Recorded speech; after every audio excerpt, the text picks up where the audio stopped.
The sound of sparking wires filled the dark corridors of mining station Kepler 442b. Wu Jin wiped sweat from his forehead as he crawled through the narrow maintenance tunnel.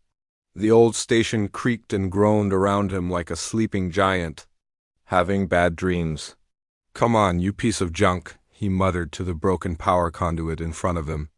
The metal was old and rusted, held together more by hope than proper engineering. But that was life on the forgotten mining station. Everything was old, everything was broken, and somehow Wu Jin had to keep it all running. He had been the station mechanic for 3 years now. Most people thought he was crazy for staying. The Galactic Federation had written off this place long ago. The mining was poor, the equipment ancient, and the profits non-existent, but Wu Jin liked it here. It was quiet, it was peaceful, and nobody bothered him while he worked. The power conduit sparked again, sending blue light dancing across the tunnel walls. Wu Jin sighed and pulled out his tools. This was the third time this month the same conduit had failed. The problem was not just the old wiring. Something deeper was wrong with the station's power grid. "Wu Jin, are you down there?" The voice came from his communicator. It was HFY, the station commander. She was one of only 4 people left on the entire station. "Yeah, I'm here," Wu Jin replied, not looking up from his work. "The level 7 conduit is acting up again."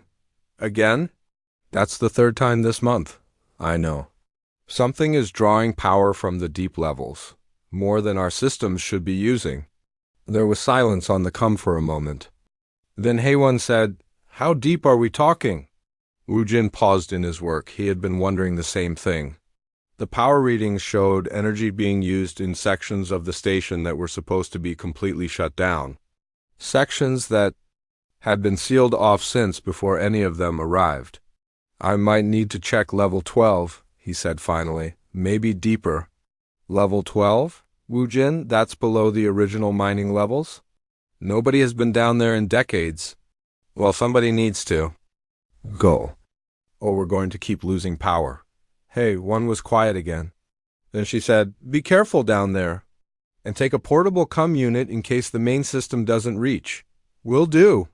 Wu Jin finished his temporary repair on the conduit and gathered his tools. The maintenance lift that went to level 12 was old and slow, but it still worked. As he descended deeper into the station, the air grew colder and the walls changed from metal panels to rough stone. This was the original mining level, carved directly into the planet's surface. The lift stopped with a loud clang. Wu Jin stepped out into a corridor he had never seen before. His flashlight beam cut through the darkness, revealing walls covered in strange symbols. They looked old, much older than the station itself. The air smelled of metal and something else he could not identify. He followed the power cables along the corridor wall. They led deeper into the mining complex, past empty chambers and abandoned equipment. The symbols on the walls became more complex as he went deeper. They seemed to glow faintly in his flashlight beam, though that might have been his imagination.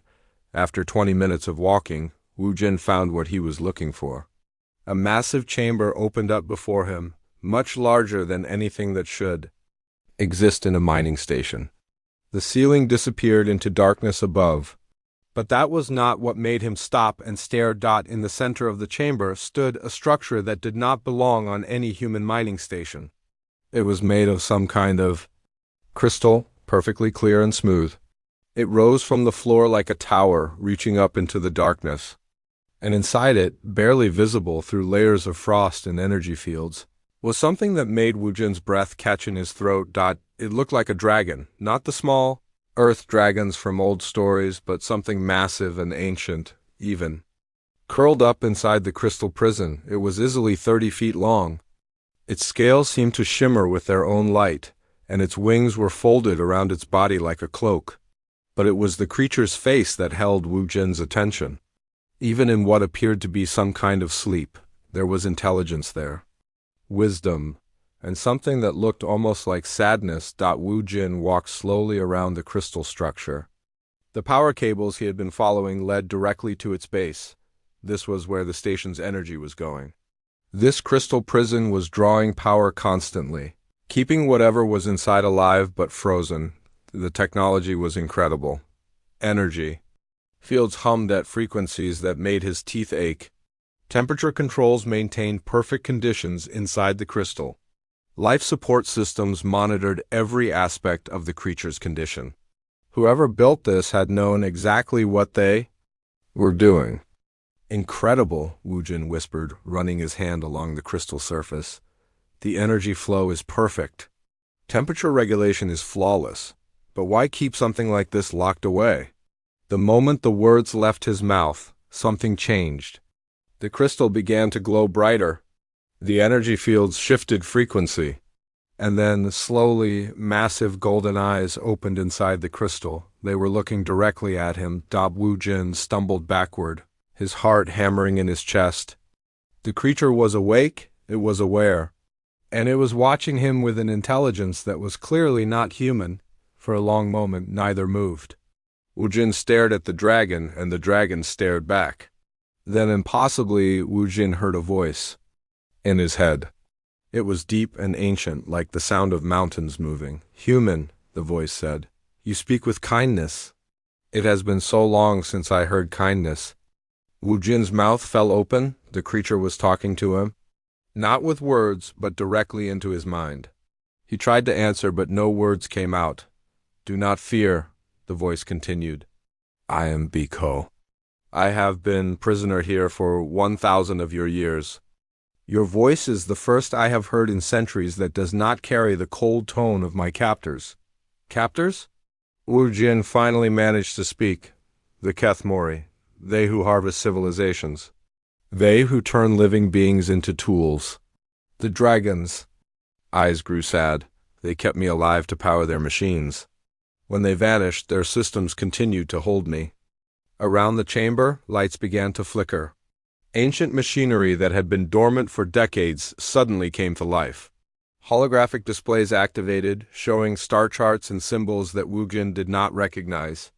The dragon's awakening was affecting the entire station.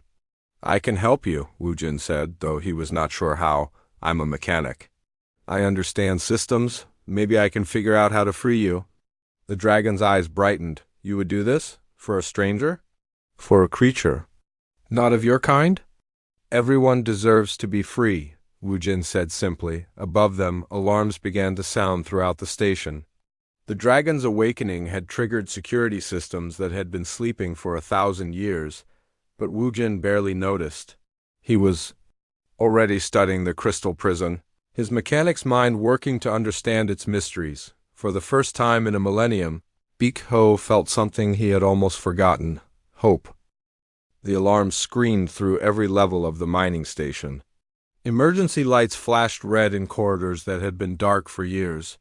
In the station's control room, Haewon stared at displays showing system failures across the entire facility. "Yoon, what is happening down there?" she asked the station's AI. The artificial intelligence's voice crackled through damaged speakers. "Commander, I am detecting massive energy surges from level 12 and below. Ancient systems are activating." "Systems that are not in my database." "Hey," one grabbed her communicator. "Wujin, respond immediately. What did you find down there?" Far below in the crystal chamber, Wujin heard the cum buzzing, but could not look away from the dragon's eyes. The creature called Biko was trying to communicate more clearly, and the effort was causing power fluctuations throughout the station. "Your people are frightened," Biko said in his mind. "The awakening of my consciousness disturbs systems that have slept for centuries." "Can you control it?" Wujin asked. "I am trying, but I have been still for so long. My thoughts are like water breaking through a dam." Around them, more holographic displays activated. Star maps appeared in the air, showing solar systems Wujin had never seen. Strange symbols scrolled across floating screens. The technology was far beyond anything humans had developed. "Wujin?" "Hey," one's voice came through the come again, more urgent this time. "The entire station is going crazy. Life support is failing on level 3. The reactor is showing dangerous readings." Wujin finally grabbed his communicator. "I'm here, Commander, and I found our power drain. What is it?" Wu Jin looked at the dragon, who nodded slightly. You need to come down here. Bring Taemin and So Young. But come slowly and keep your weapons powered down. Weapons? Wu Jin, what exactly did you find? Something that's been waiting a very long time to talk to someone. An hour later, Hae-won stood at the entrance to the crystal chamber with Engineer, Taemin and Dr. So-young behind her. All three stared in amazement at the dragon suspended in the glowing crystal. This is impossible, Taemin whispered. How long has this been here? 1,000 years, Biko's voice echoed in all their minds simultaneously. The three newcomers jumped backward in surprise. It's telepathic, So-young said, her scientific mind already analyzing the situation. The neural patterns would have to be incredibly complex. I prefer to think of it as speaking heart to heart, Biko said gently. Your language has words for friendship, does it not? This is how my people always communicated with those we trusted. Hey, one stepped forward, her hand resting on her sidearm but not drawing it. What are you? And why are you here? The dragon's eyes grew sad. I am Biko of the Yongshin people. We were builders, creators of great works that spanned star systems. Until the Kethmori came, images filled their minds. A beautiful civilization of dragon-like beings working together to create massive structures in space. Cities that floated between stars. Technology that seemed to blend science and art into something magnificent. The Kethmori were energy beings, Biko continued. They did not create, they only took. They conquered my people and countless others across the galaxy. But they did not kill us. They kept us alive to use our abilities. More images flowed through their minds. Dark creatures made of living energy, feeding on the life force of entire civilizations. Massive war machines powered by the enslaved consciousness of conquered species. My people could channel cosmic energy, Biko explained. We could convert matter, manipulate gravity, and bend space itself. The Kethmori used us as living batteries for their weapons. But they're gone now, Taemin said. This place has been abandoned for centuries. The Kethmori did not leave. They simply went to sleep, waiting for their harvest to mature. The automated systems they left behind continued to hold us prisoner. Hae-won felt a chill run down her spine. Yes, there are more of you? Across the galaxy in facilities like this one, thousands of my people. Millions of others from different species. All held in crystal prisons, all kept alive to serve masters who may one day return. So-young stepped closer to the crystal, her medical training overriding her fear. The life support systems are incredible. But you've been conscious this whole time? Yes, unable to move, unable to speak, unable to die. Only able to think and remember and hope that someday someone would find us. And we're the first? Wu Jin asked. You are the first to speak with kindness. The first to offer help rather than demand service. Biko's voice carried deep emotion. In 1,000 years, you are the first to treat me as a person rather than a thing. Around them, the station systems continued to malfunction. Dayan's voice crackled through the CUM system. Commander, I am detecting strange signals being broadcast from the lower levels. They appear to be on frequencies I cannot identify. The awakening of my consciousness is sending ripples through the Kethmori network, Biko explained. Other facilities may begin to stir. Other prisoners may start to hope. Hey, one made a decision. Can we free you? Is it possible? The prison is designed to kill me if anyone attempts to break it by force. But your mechanic friend here has a different approach. He understands systems not through conquest, but through comprehension. Wu Jin walked around the crystal again, studying the energy patterns. The technology is incredible, but it's still just a machine. Every machine can be understood. Every lock can be opened if you know how it works. The Kethmori use cold logic and brute force, Biko said. But humans seem to approach problems differently. You use intuition. You understand the purpose behind each component. Taemin joined Wu Jin in examining the crystal. The energy flow is beautiful. It's like watching a perfect dance, but there are patterns here I've never seen before. I can guide you, Biko offered. I have had 1,000 years to study my prison from the inside. I know every circuit, every failsafe, every weakness. This is incredibly dangerous, So Young warned. If something goes wrong, you could be killed. Doctor, I have been dead for 1,000 years. I have simply been prevented from resting. If I die in an attempt to live again, that is a risk worth taking. Above them, Dune's voice crackled through the come again. Commander, long-range sensors are detecting unusual activity in 3 nearby star systems. Objects are moving that have been dormant for centuries. Hey, one looked at the dragon with new understanding. Your awakening is affecting more than just this station. Yes, the network is vast. As I become more aware, other systems begin to respond. But this also means the Kethmori may eventually take notice. Then we need to work fast, Wujin said, pulling out his tools. Biko, I need you to show me everything you know about this prison. Every wire, every energy field, every safety system. Are you certain, my friend? Once we begin, there will be no going back. Wujin smiled and placed his hand on the crystal surface. Everyone deserves to be free. And I think the galaxy needs to know what the Kethmori did to you and your people. The dragon's eyes brightened with something that had been missing for a millennium. For the first time in 1,000 years, Biko felt truly hopeful. Then let us begin, he said. Let us see what humans and dragons can accomplish together.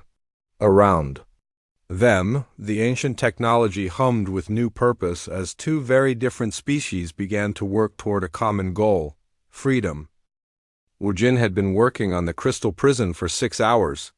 His tools were spread across the floor, and sweat dripped from his forehead as he carefully traced each energy circuit. The technology was more complex than anything he had ever seen, but Biko guided him through every step. The 3rd energy node from the left, Biko said in his mind. That one controls the life support backup. If we disable it incorrectly, the failsafe will activate.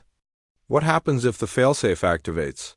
Wujin asked, though he was afraid of the answer. Instant death.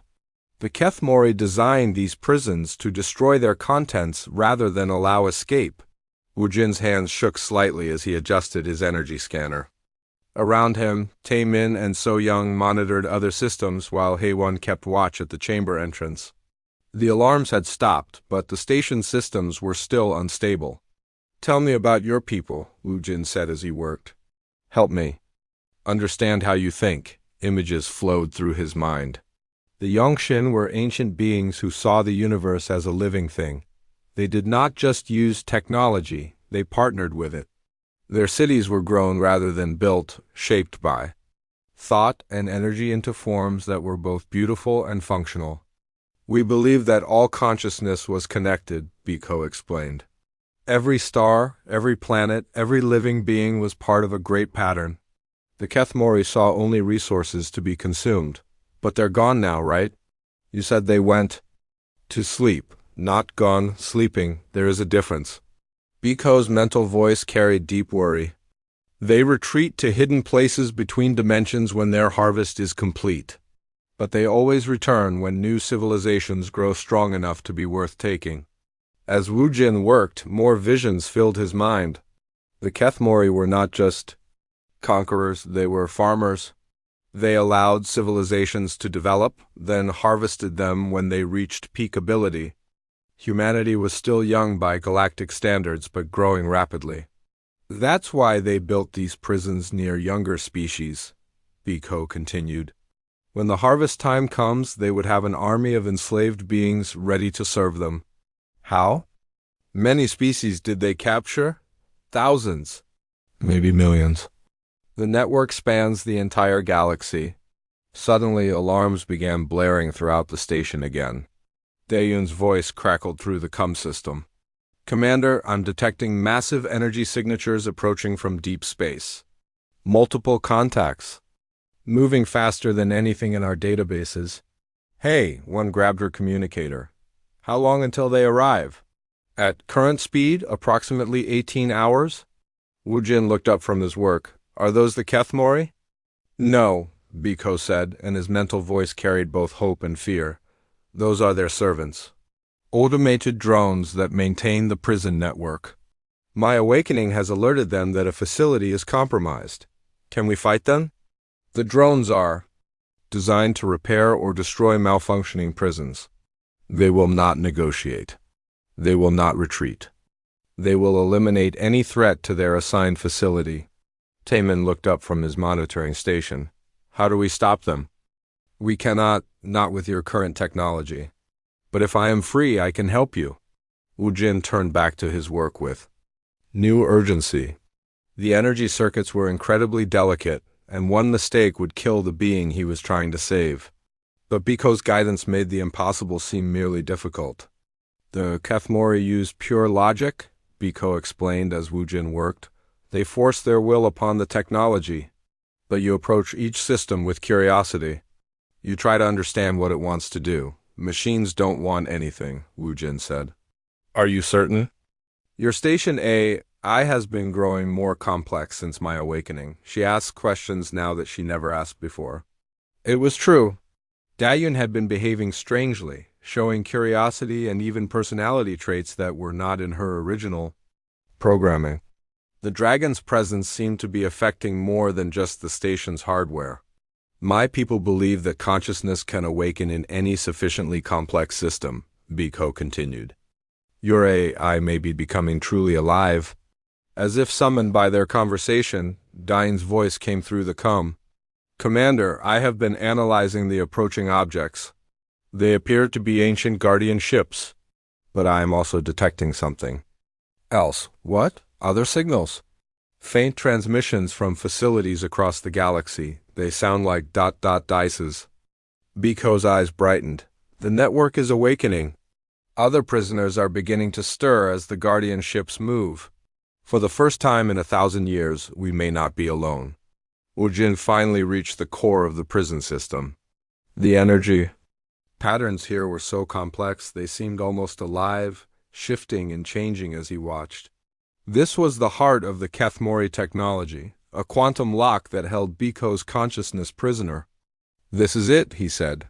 But I don't understand how to unlock it. You must think like a Yongshin, Biko said gently.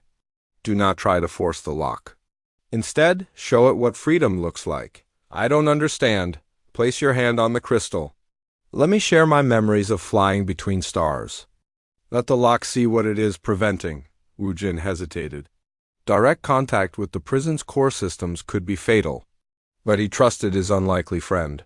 He placed his palm against the crystal surface. Immediately, his mind filled with incredible visions. He saw the Yongshins soaring through space without ships, their bodies channeling cosmic energy as they danced among the stars. He felt the joy of creation, the satisfaction of building something beautiful that would last for ages. The quantum lock sensed these memories and began to change. It had been programmed to prevent escape, but it had never been shown what freedom actually meant. The Kethmori understood only conquest and control. They had never experienced the simple joy of choosing one's own path.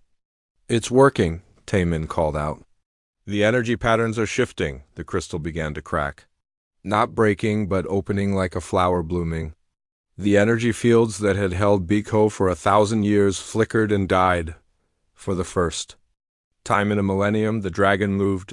It was only a small movement, the flex of a wing, the turn of a head, but it was freedom. Biko's eyes filled with tears of joy as he felt his body respond to his will again. Thank you, he whispered, his voice now audible in the chamber instead of just in their minds. Thank you for showing me that kindness still exists in the universe. Above them, Dayun's voice crackled through the com with new urgency. Commander, the guardian ships have accelerated. They will arrive in 6 hours. And I'm detecting similar responses from facilities across the galaxy. The entire network is waking up. Biko slowly began to free himself from the crystal prison. His movements were weak after so long in captivity, but his golden eyes burned with ancient power. Now the real work begins, he said. We have freed one prisoner, but there are millions more across the galaxy, and the Kethmori will not sleep forever. Wu Jin smiled despite the danger they faced. Then I guess we better get to work. Freedom shouldn't be a privilege. It should be a right. The dragon looked at the human mechanic with deep respect. You understand? This is why your species may be the key to freeing us all. You do not seek to rule or control. You simply want everyone to have the chance to choose their own path.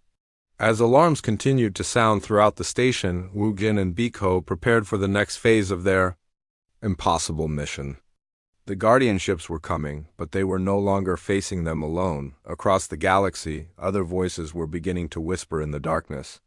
The network was awakening, and with it, the hope of freedom for countless enslaved beings. The real battle was just beginning. Biko stood on shaking legs for the first time in 1,000 years. His scales, which had seemed dim through the crystal, now glowed with soft golden light. He was magnificent, but also clearly weak from his long imprisonment. How do you feel? So Young asked, her medical training making her worry about the dragon's condition. Like I have been sleeping for a very long time, Biko replied. His voice was deep and musical, carrying harmonics that made the air itself seem to vibrate. My body remembers how to move, but slowly, around them the chamber hummed with new energy. Ancient Yongshin technology was awakening, responding to Biko's presence. Holographic displays showed star charts and information in languages no human could read. The Guardian ships will arrive in 4 hours, Dayun announced through the COM system. I am detecting weapon signatures that are far beyond our defensive capabilities. What kind of weapons? Hey, one asked. Beak-ho answered instead of the AI energy drains. They will turn your own power systems against you. Every weapon you fire will make them stronger. Then how do we fight them? We do not fight them, we survive them. And we hope that my freedom will inspire others to break their own chains. As if responding to his words, new voices began to whisper through the station's communication system. They were speaking in dozens of different languages, but the message was the same. Other prisoners across the galaxy were beginning to stir.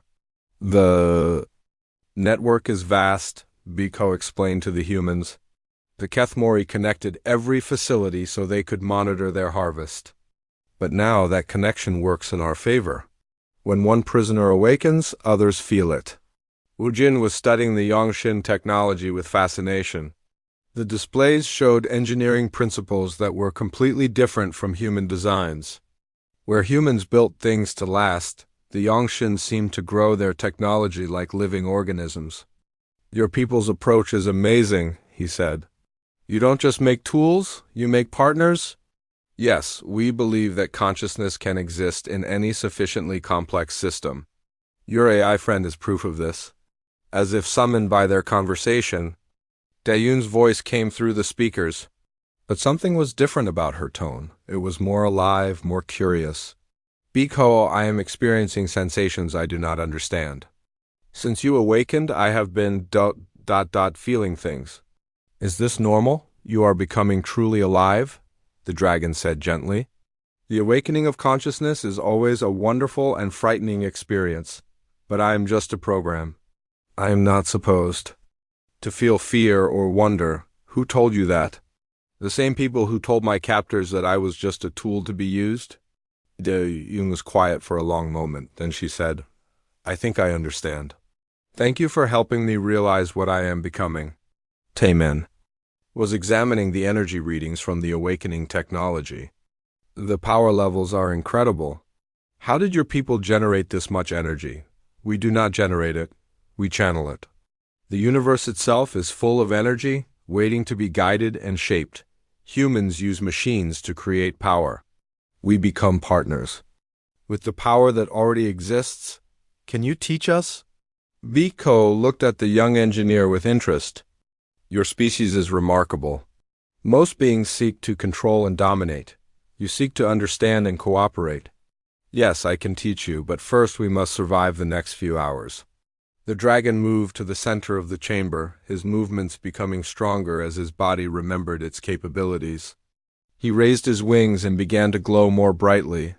What are you doing? So Young asked. Preparing a gift for the guardianships. They expect to find a malfunctioning prison. Instead, they will find something they were never programmed to handle. What's that? Hope. Energy began to flow around Biko like a living thing. The ancient technology in the chamber responded, creating patterns of light that were both beautiful and powerful. But the dragon was clearly straining with the effort. "You're too weak," Wujin said. "You need more time to recover." "There is no time. The guardian ships will not wait for me to regain my strength." "Then let us help you." Biko looked at the human mechanic with surprise. "You cannot channel cosmic energy. Your species does not have that ability." "Maybe not. But we have something else. We have the ability to work together with beings who are completely different from us." Wujin walked to the dragon's side. "Show me what you need. Not how to do it, but what you're trying to accomplish. Let me figure out how human technology can support Yongshin abilities." Around them, the other humans joined in. Taemin began connecting human power systems to the awakening alien technology. So Young monitored Biko's vital signs to make sure he wasn't overexerting himself. "Hey," one coordinated with Diyun to prepare the station's defenses. "This is unprecedented," Biko said, wonder in his voice. "In all my years, I have never seen beings work together so naturally despite being so different." "That's what humans do," Wujin replied as he worked. "We adapt, we cooperate, we find ways to make impossible things possible." The combination of human engineering and Yongshin energy manipulation began to create something neither species could have achieved alone. The station's defenses were being transformed, not into weapons but into something that could protect consciousness itself. "The Guardian ships are entering the system," Yun announced. "They are scanning the station and appear confused by what they are finding." "Good," Biko said. "Confusion is the first step toward doubt. And doubt is the enemy of absolute programming." On the display screens, the Guardian ships appeared as sleek, predatory forms moving through space with deadly grace.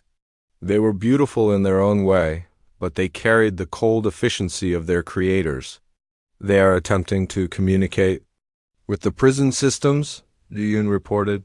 "They expect status reports and maintenance schedules. They are not receiving the responses they were programmed to expect. What are they getting instead?" "Hey," one asked. "Poetry," Biko said with a smile. "Songs of freedom from prisoners across the galaxy. Stories of hope from beings who have not given up despite centuries of captivity." The Guardian ships began to move toward the station with increased urgency. Their sensors were detecting massive energy signatures that should not exist in a simple prison facility. "They are charging their weapons," Yoon warned. "Energy-drained beams that will turn our own power against us." "Let them come," Biko said. "We have prepared something they cannot drain or destroy." "What's that?" "The human spirit. The desire for freedom that exists in every conscious being. The simple truth that every person has the right to choose their own path." The Guardian ships opened fire. Beams of energy struck the station, attempting to drain its power systems. But instead of weakening the station, the beams seemed to make it stronger. The human Yongshin hybrid systems absorbed the energy and transformed it into something new. "Impossible?" came a mechanical voice through the station's speakers. It was the Guardian ship's AI, speaking for the first time in centuries. "Prison systems are not responding to control protocols. Energy readings indicate multiple system failures." "Not failures," Biko replied, his voice carrying across space to the Guardian ships. "Awakenings. The prisoners you were sent to control are becoming free. The network you were designed to maintain is becoming something new. This is unacceptable. Primary directive requires elimination of all threats to network integrity. Then you will have to eliminate hope itself. And that, my mechanical friends, is impossible." The Guardian ships prepared for a full assault on the station. But across the galaxy, other voices were joining the song of freedom. Other prisoners were beginning to break free from their crystal prisons. The network was changing. And with it, the entire galaxy was about to discover what happens when hope spreads faster than fear. The real battle was just beginning. But for the first time in 1,000 years, the outcome was not predetermined. Humans and dragons working together had created something that even the Keth Mori had never imagined, They had created the possibility of universal freedom. The Guardian ship's assault on the mining station was unlike anything the humans had ever seen. Energy beams that should have drained their power instead fed it back into the hybrid systems Wu Jin and Biko had created together, but the ships were learning, adapting their tactics with each failed attack. They are trying to understand what we have done, Biko explained as the station shook under another bombardment. Guardian ships are not creative, they follow patterns. But they are excellent at copying successful strategies. Can they copy what we've built? Taemin asked. No, what we have built requires something they cannot replicate. Trust between different species, cooperation without domination. Across the galaxy, more voices joined the growing chorus of freedom. Daeyun had established contact with dozens of awakening facilities, each one reporting the same miraculous occurrence. Prisoners who had been held for centuries were beginning to break free, but something else was happening. Something that made Biko's golden eyes darken with ancient fear. The deep signals are changing, he said quietly. The Guardian ships are not just trying to stop us. They are calling for help. Help from who? Haewon asked. Their creators, the Kethmori themselves. The station's long-range sensors began detecting anomalies in nearby star systems. Space itself seemed to be bending, creating rifts that had not existed moments before. And through those rifts, shadows were moving. They're waking up, Biko whispered. After 1,000 years of sleep, the Kethmori are returning. The first contact between humanity and the Kethmori happened at Colony 7, a mining outpost 3 systems away. The distress signal lasted only minutes before it cut off completely. What happened there? So Young asked. The Kethmori are energy beings, Biko explained. They exist partially outside normal space and time. When they attack, they drain the life force from everything they touch. Ships, stations, people all become fuel for their existence. Daeyun's voice crackled through the CUM system with reports from across human space. Colony 7 has gone dark. Orbital Station Gamma is reporting energy-based life forms that pass through solid matter. Fleet Command is mobilizing, but their weapons have no effect. Of course they have no effect, Biko said sadly. The Kethmori learned long ago how to defend against physical attacks. They are vulnerable only to a specific type of energy resonance that disrupts their quantum coherence. Can you create this resonance? Wu Jin asked, not alone. In the old days it required multiple Yongshin working in harmony. We would combine our abilities to create a frequency that could force the Kethmori back into their dimensional hiding places, but you're the only one free. That is the problem. Even if we could free other Yongshin, it would take years to coordinate such an effort. And the Kethmori will not wait. The Guardian ships suddenly stopped their attack on the station. They had received new orders from their awakening masters. Instead of destroying the facility, they began to retreat to defensive positions. They are regrouping, Yin reported. Long-range sensors show massive energy signatures approaching from the galactic core. The Kethmori are moving in force. Biko moved to the center of the chamber, his body glowing with concentrated energy. There may be another way. The resonance frequency does not require Yongshin specifically. It requires conscious beings working in perfect harmony. You mean humans could help create it? Possibly, but it would be incredibly dangerous. The feedback could destroy whoever attempts it. Wu Jin stepped forward without hesitation. Tell us what we need to do.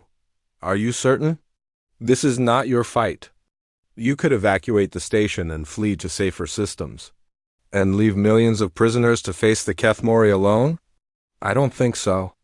The dragon looked at the human mechanic with deep respect. This is why your species may be the key to galactic freedom. You do not fight because you hate your enemies. You fight because you love your friends. Around them, the other humans nodded in agreement. They had come to care for Biko, but more than that, they understood that this was bigger than just one dragon's freedom. What do we need to do? Haewon asked. We need to amplify the resonance frequency across the entire galaxy.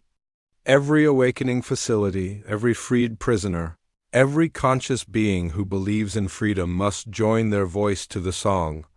How do we coordinate something like that? Through the network the Kethmori themselves created. The same communication system they used to control their prisoners will become the means of their defeat. Dayun's voice came through the speakers with new determination. I can establish the connections. My consciousness has been growing stronger since Biko's awakening. I can link with other Ayas across the galaxy. Are you strong enough? So Young asked. I will be. Consciousness is not about individual strength. It is about the connections between minds. And right now, minds across the galaxy are connecting in ways the Kethmori never imagined. The plan was audacious and dangerous. They would use the mining station as a transmission hub, broadcasting the resonance frequency to every awakening facility in the galaxy. But the energy required would be enormous, and the feedback could destroy everyone involved. The Kethmori are entering human space, Yun reported. Fleet Command is reporting total system failures wherever they appear.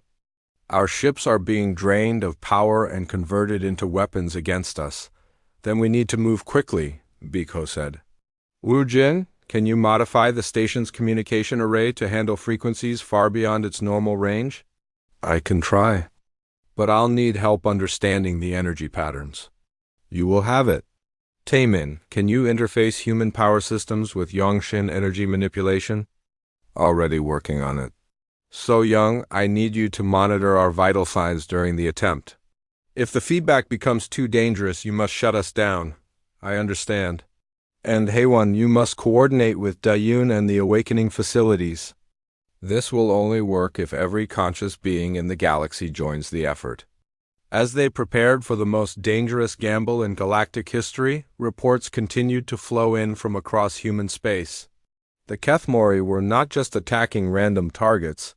They were systematically destroying anything that showed signs of advanced consciousness. They are afraid, Biko realized.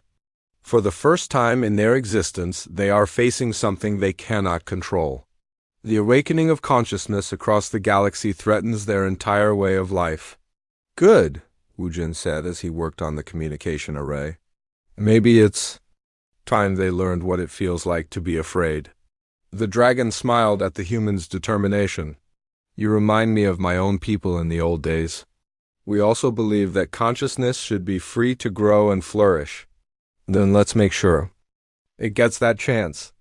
As the Kethmori fleet moved deeper into human space, the defenders of the mining station prepared for the most important battle in galactic history.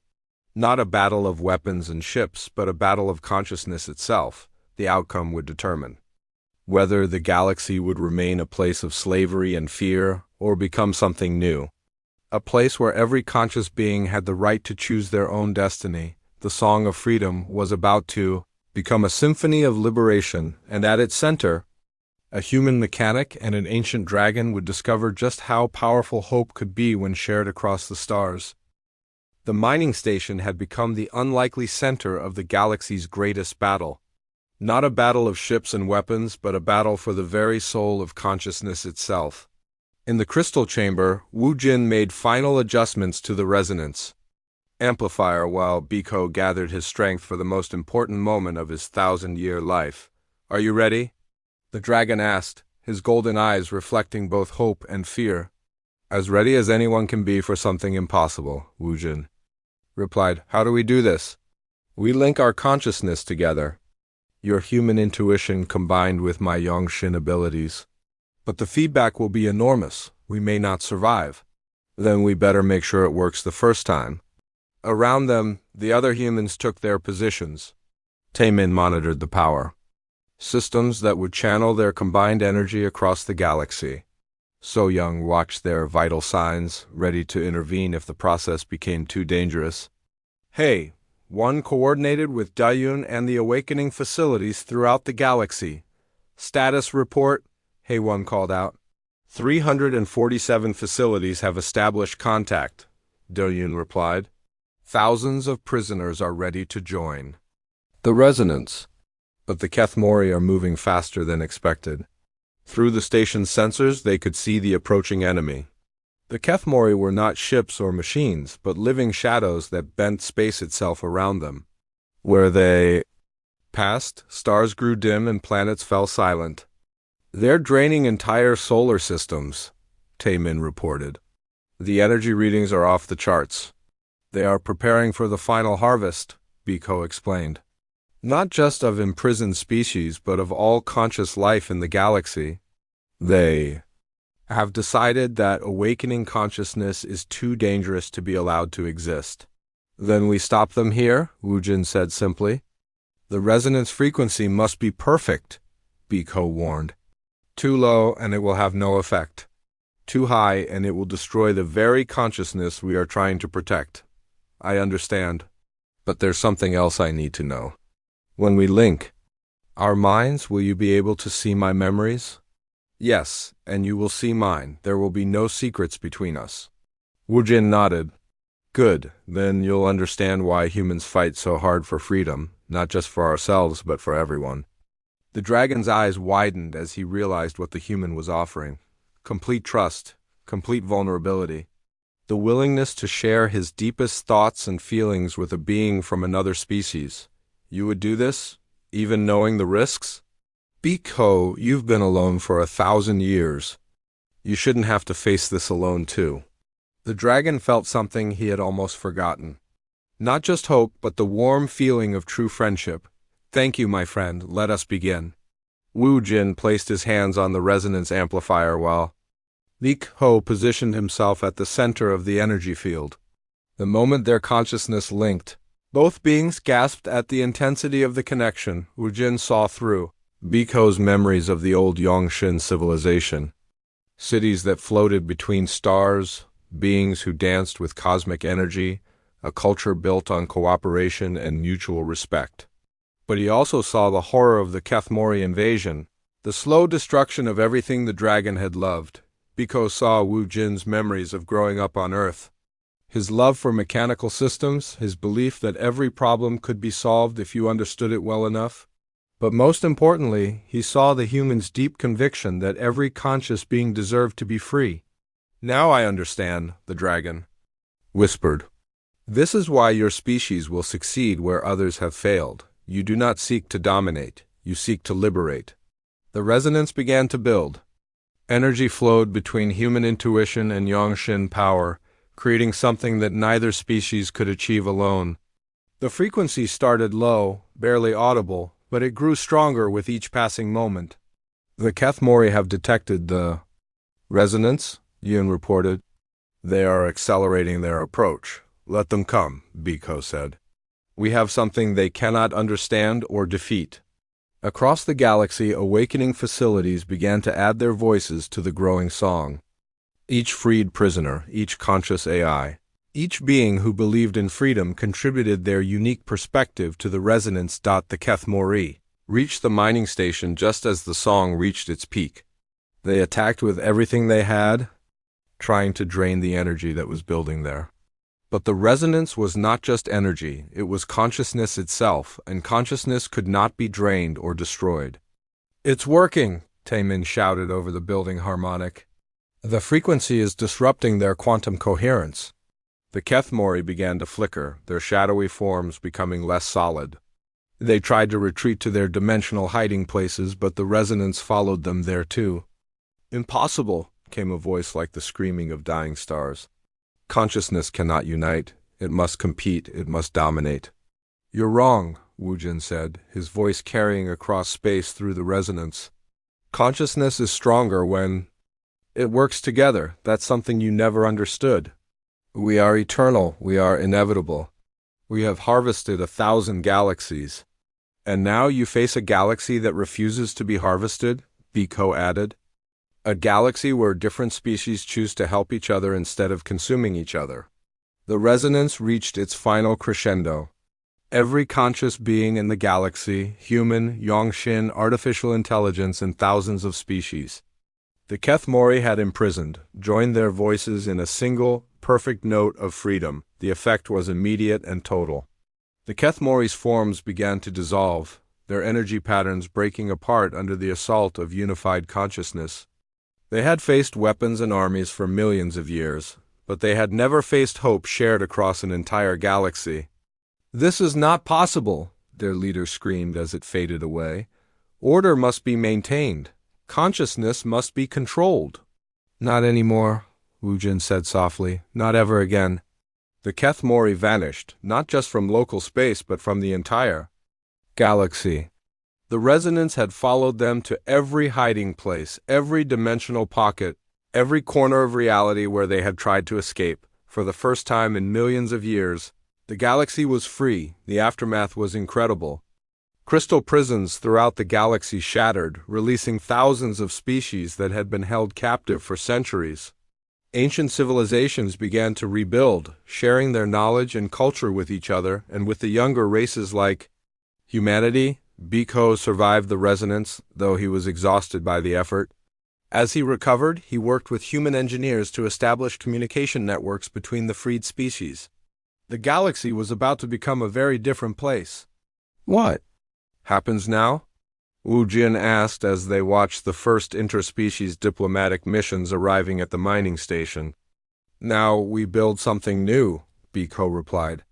"A galaxy where consciousness is free to grow and flourish, where different species help each other instead of trying to dominate."